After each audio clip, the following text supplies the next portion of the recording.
Hi, good morning. We're here today at customer's house and there's been reports of noises across the roof. We're in a bungalow at the moment. We're on a conversion in the loft space, and these are the eaves cover that leads into the loft area. And the customer's pointing out the areas that she's been hearing noises late at night. So we're in the loft here to check around to any evidence of rodents up here or any other pests.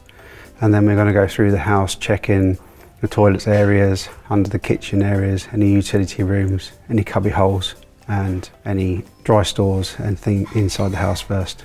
Today we're in quite a rural area and we'll be using a difenicum bait in the loft space. The customer's had some concerns about dead bodies in the house and also the cross-contamination with any of her young children that she has in the house, and we've reassured the customer that the bait is going to be in the loft only and tucked away in areas non-accessible to animals and children, and we're going to be put it into boxes up in this loft so it can't be dragged away into these spaces or hidden anywhere.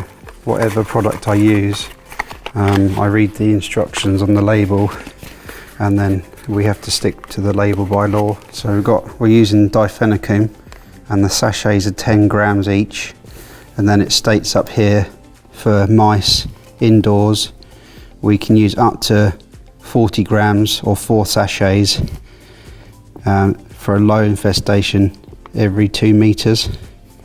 And then it states down here different for rats, and then it goes on to say about rodents outdoors, and then we have instructions about baiting the drains, and then these are all the safety instructions regarding the clear up and any ingestants. And then we have the data down here that will be entered onto the report when we give the customer, so if anything should happen the customer can give this information to anyone and it will come up with the product, the data sheet, and they would know what to do if any poisoning occurs to non-target animals. So what I'm doing is I'm attaching some wire to a box because I physically can't get around the corner of the loft space, but I can see line of sight down there. So I'm going to tether off the box and then I'm going to attach the other end of the wire to an anchor point down here, and then I know that I've got more than 2 meters of wire here, so that will be 2 meters away from the other box. So this is a mouse dropping. It's hard and you can squeeze it and it doesn't change shape, whereas this is a bat dropping and it crumbles into powder. So these are all the parts of the insects they eat, the shell casing, the wing casings. So we know that there's mice up in this loft and at some point there's been bats. I've just had a question from the customer regarding what species of mice are in the loft space, and unfortunately I can't tell from the droppings up in the loft. All I can say is that they're from a mouse. The customer was also concerned about if there was a squirrel in the loft space, but I haven't seen any insulation that's been teased or piled up.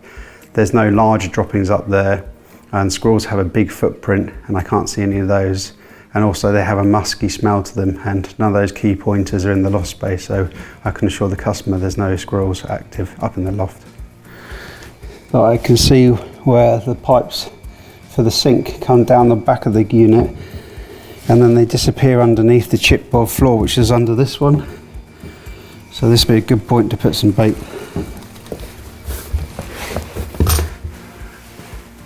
So we're just looking in the downstairs toilet. There is a box section. If I could have got the lid off, we could have used that as a bait point, but it's all it's been screwed in, so I'm not going to try and lift that lid off because it might break the plyboard. But that's an area just in here.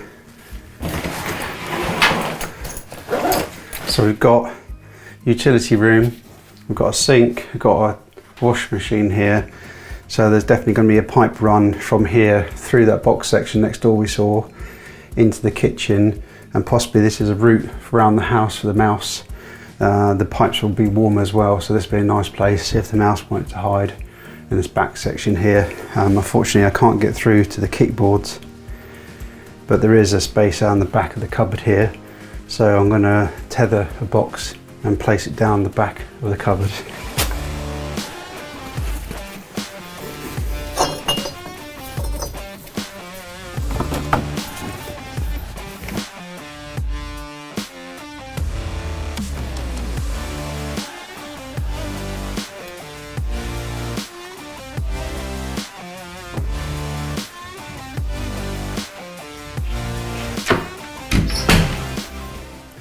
Unfortunately, this bathroom here has been fully tiled, so there's no access to under the bath. That's another good place to bait. And there's no box section or back in here to get to the void in this place either. So we have to look somewhere else.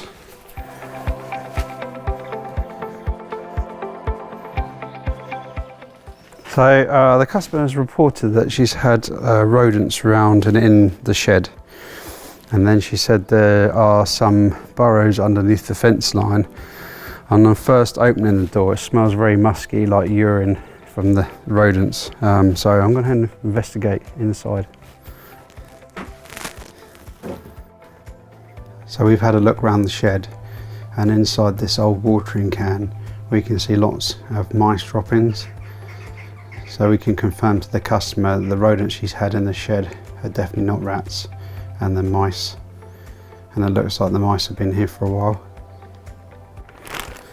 With the instructions on the product, and this time I'm putting the bait into a box because the customer's told me that she has her grandchildren around, and I know that sheds are an attractant to children.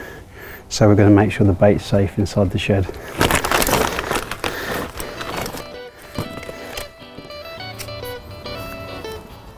So I have an item here which is the same size as a normal pencil, and this is the diameter of which a mouse can pass through. So I'm going to go around the property now looking for any entry points, and I can use this to see if the hole's big enough. I'm just trying to check the fence and the building to see if there's anywhere the mice can go up the fence line across the top and enter into the roof where the customer's been experiencing the noises. It's in this corner here. So we've got a plastic air brick here. This allows the floor in the house to vent out. This one here, we can't get our probe in there, but these are very susceptible to be chewed by mice. So if the mouse wanted to get in here, it wouldn't take them long to chew through this plastic to gain entry. Now we're going to check under the door.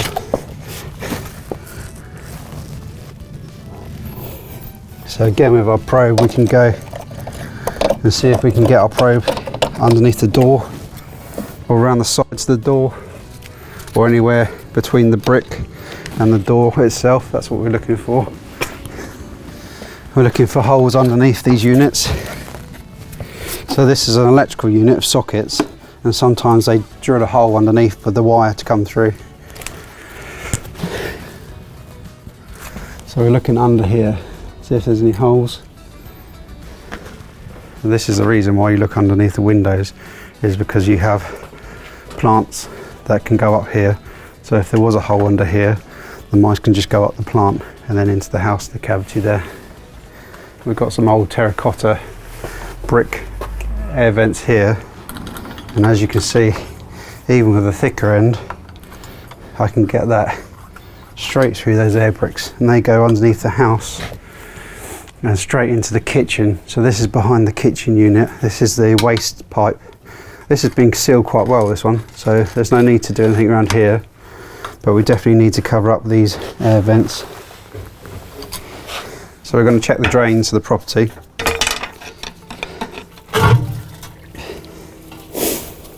So this is our main line out of the house down to the main road, and then we've got a junction that leads into the house this way, and we're looking for any scratch marks, any droppings, any brown marks where the rats have run across the bunding, and there doesn't seem to be too much going on here, but we're going to put some bait into the drain. So when we come back next time, we can monitor if there's anything actually going through the drains that we can't see. So it states on here, outdoor use in a sewer, we can put up to 20 grams or 20 sachets per manhole cover. So we could fill up all these manhole covers down here with 20 sachets each. But because there's not actually any activity in here, I'm just going to put 10 down on there to monitor. rather than putting 20 down each one, because once I put this in the drain, it's gonna get wet and spoil. So I don't want to waste, you know, up to 80 sachets in the drain if there's no activity in there. I just want to monitor it really. If this does go and it's all taken, on the next visit, then I can fill up all these drains with the recommended amount of bait. But because I haven't seen any activity in this drain, I'm just going to put this in to monitor.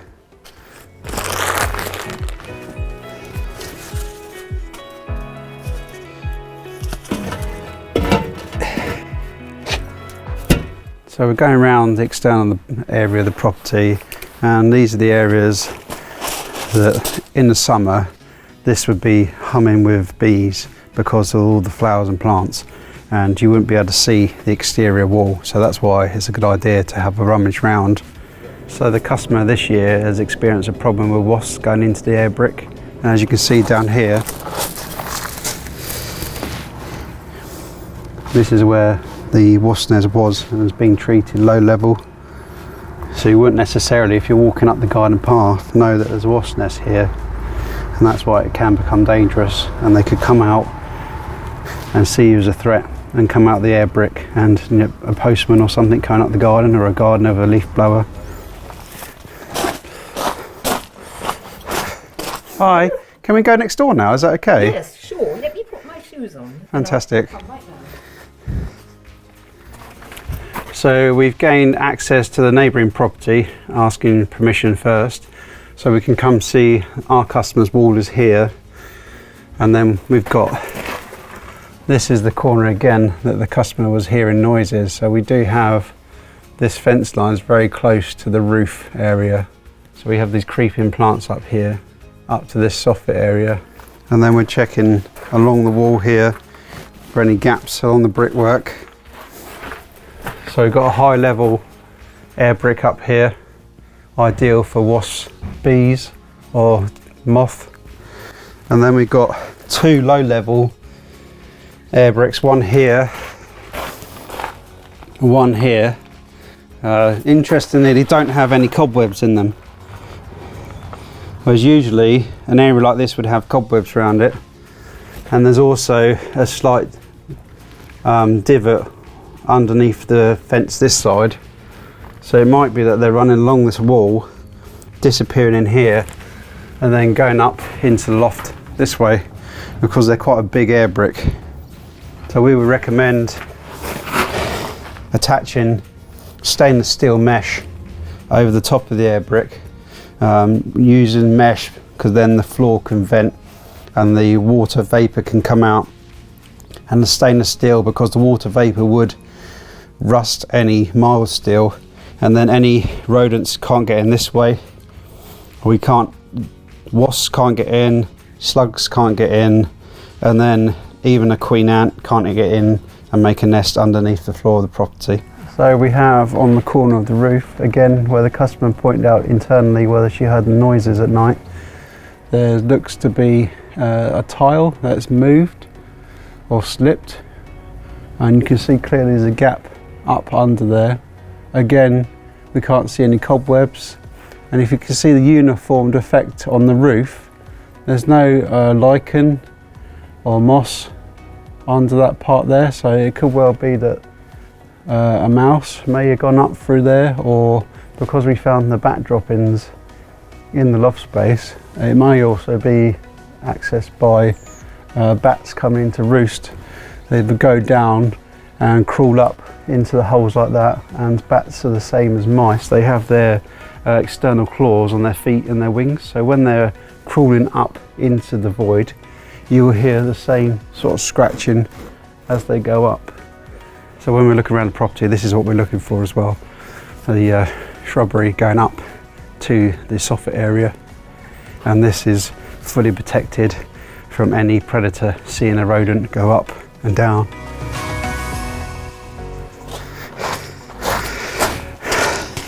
Just here, if this layer was, you know, half an inch thicker, you'd never see this cover. And then this is the last one from the house. So ideally, if you're going to fit a drain valve, it'd be in this one here. So we finished the walk round, we finished putting bait down, we finished all our checks now. The last and most important thing is to fill out documentation to say what bait we've used, the active ingredient, how much we've used, and the locations we've placed the bait. So anyone who needs access to that information, we will leave documents on site, and we also have one at the office and a digital one. Hi, we're all done now. Perfect. So I just need to get a signature in this box here. So thank you, nice to meet you. Same here. Have a nice day. So now I've finished the paper copy, I'm going to fill out a digital copy on my phone and then email it across to the customer, and then a copy of this will go to the office as well. Today we're here at the property for a follow-up visit, and we're going to check the baits today, and if we're going to find any dead animals we're going to remove them from the loft spaces, and then we're going to check around the property to make sure there's no dead animals outside of the property. So here we have one of our boxes we laid last time, and as you can see it's full of insulation and debris from the loft space, and this is where the mouse has tried to conceal the bait. Here's the bait here.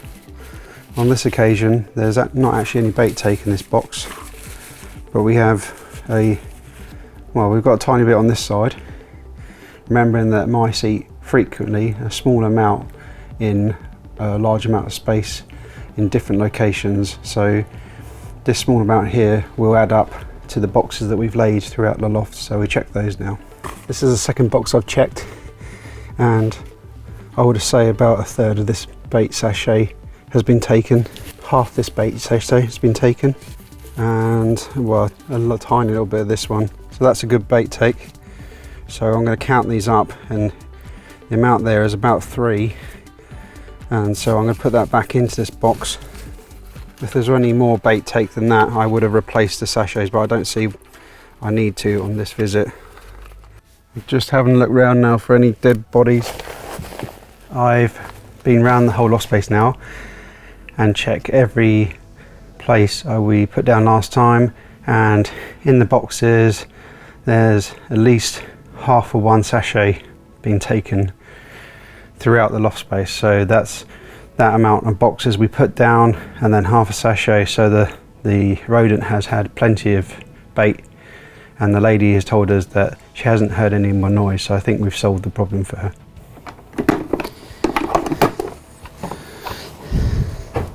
So we've got 2 empty sachets, we've got 1 half sachet, and we've got another half sachet. So I'm going to top this bait station up with 3 sachets to go back up to the number we started with.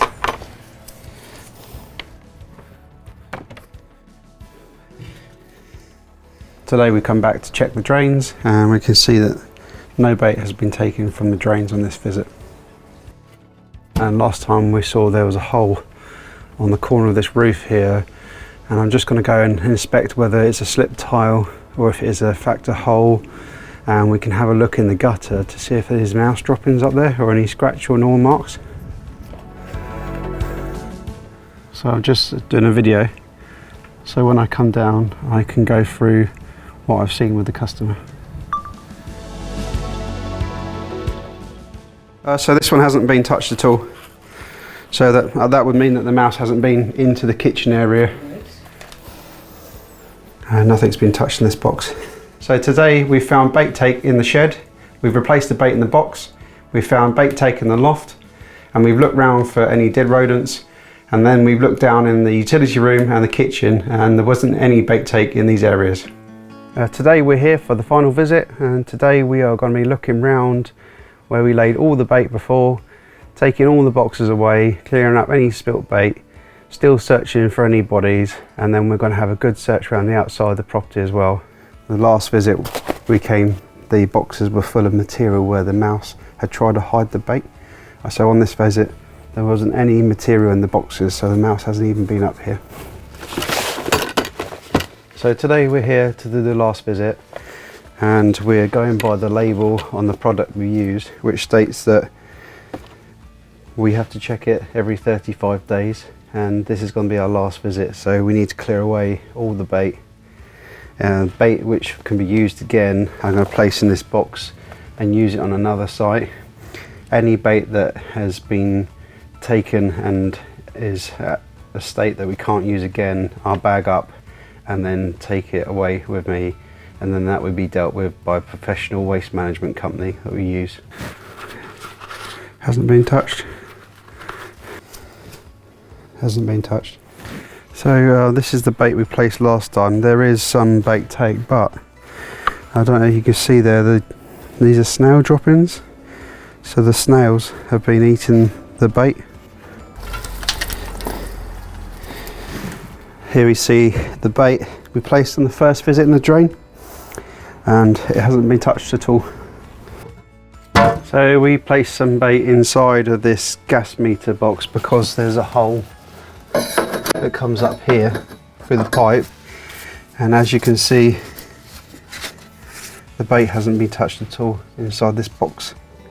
I'm currently filling out a report, and on the report I'm going to state that we've taken away all the bait from the house and we've searched for any dead mice inside and also outside in the garden to comply with the label on the product that we've used. That's it for this visit, and we'll see you again on the proofing visit. Today we are proofing the house externally. We're going to be placing 1mm stainless steel mesh over the air bricks, and that will stop mice. It will stop bees, wasps and queen ants going into the property. I have a piece of mesh that I've cut to shape so it covers the air brick itself, and I've just brushed off any leaves and debris stuck to the front, and then I'm going to apply some sealant around the mesh and then attach it to the front of the cover. This will still allow the water vapour from under the floor to pass through the brick and then through the mesh, but it will stop pests going through the mesh into the house. So the reason we use mesh and cut it to shape is because you can fit the profile of the house. If we were to buy them ready-made, they would sit flush and there would be a centimetre gap above the air brick itself, completely defeating the point of proofing.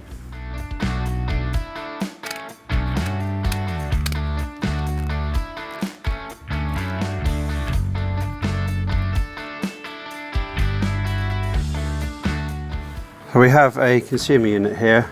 This one's gas, but they also come with electric, and they're cut into the brickwork once the house has been built or placed in.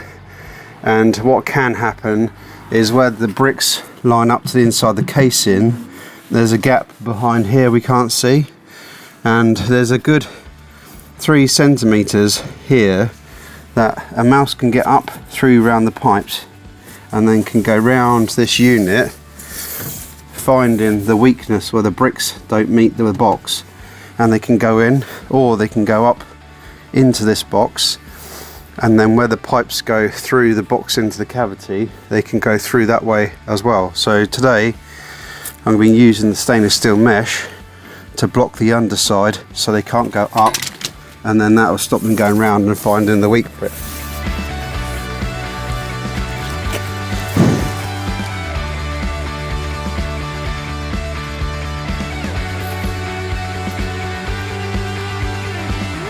So we gained permission from the next door neighbour, and we're going to go round to the other side of the house and proof the 3 air bricks on that side.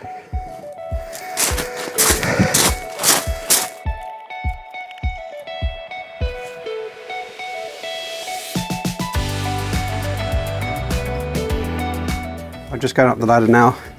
Previously we came and we found a hole up on the roof, and I'm going to fill the hole with some stainless steel mesh because the mice are coming along the gutter line and up under the roof. Thank you for watching. This has been how to eradicate rodents and keep them out of your property by proofing measures.